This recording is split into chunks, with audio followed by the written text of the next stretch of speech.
government has a legitimate case of things like antitrust laws and monopolies to make barrier to entry? No. And I don't think there are barriers to entry in a truly free market. So take the worst case, so-called worst case in quotes, of a monopolist in U.S. history before antitrust laws. And that was in the 1870s, Rockefeller Standard Oil. At some point, I think they had 92% of all the oil refining capacity in the U.S. And standard economic theory would suggest that once they reached that, basically it's a monopoly, what would happen to prices?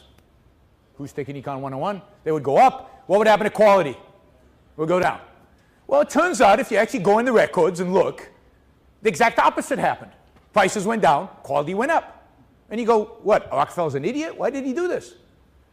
And it turns out that Rockefeller understood that there are no barriers to entry in a true free market.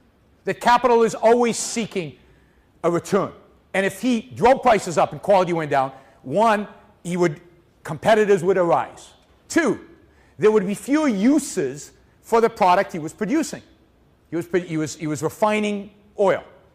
And the cheaper he made the refining process, the cheaper he made the product, the more uses there would be. Now guess who competed Rockefeller out of his initial business? What was the initial business that you used oil for? What did we use oil for originally? Light. And do you know who, I don't know if you guys know, but Rockefeller saved the whales. Because before Rockefeller, what was used for light?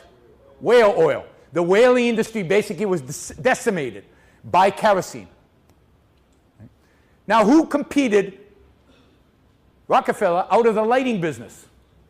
Edison. Now I want to find a bureaucrat who could have predicted that one.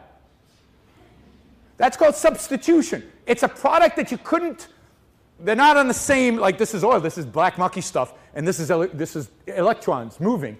And yet one substituted for the other. Substitution, you know.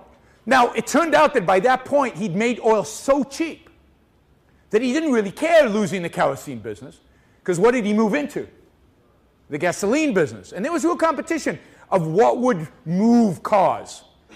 And gasoline went out because he had by that point made refining so efficient and cheap that, you know, it was the obvious choice for an engine for an automobile, and he made his money that way. And by the way, by the time the antitrust people got around to breaking up Standard Oil, what percentage of the industry did he own by that point?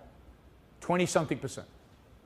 So competition had already driven him down from 90 to 20%, and now they broke him up. So no, if you look at the history, you look at Alcoa, aluminum, you look at IBM, you look at all the big antitrust cases, and what you find is prices were going down, quality was going up, you know, without the government going after these people. It made no sense. And, you know, and the fact is that people have, I mean, I believe people have a right to collude. It's not the rights of consumers, it's property rights. If you want to get together with other business people and collude, you have a right to do it. It's not good economics. Almost always somebody cheats, something breaks up the little scheme that you're doing, but you have every right to do it. You as a consumer do not have a right to get a product at whatever price you want.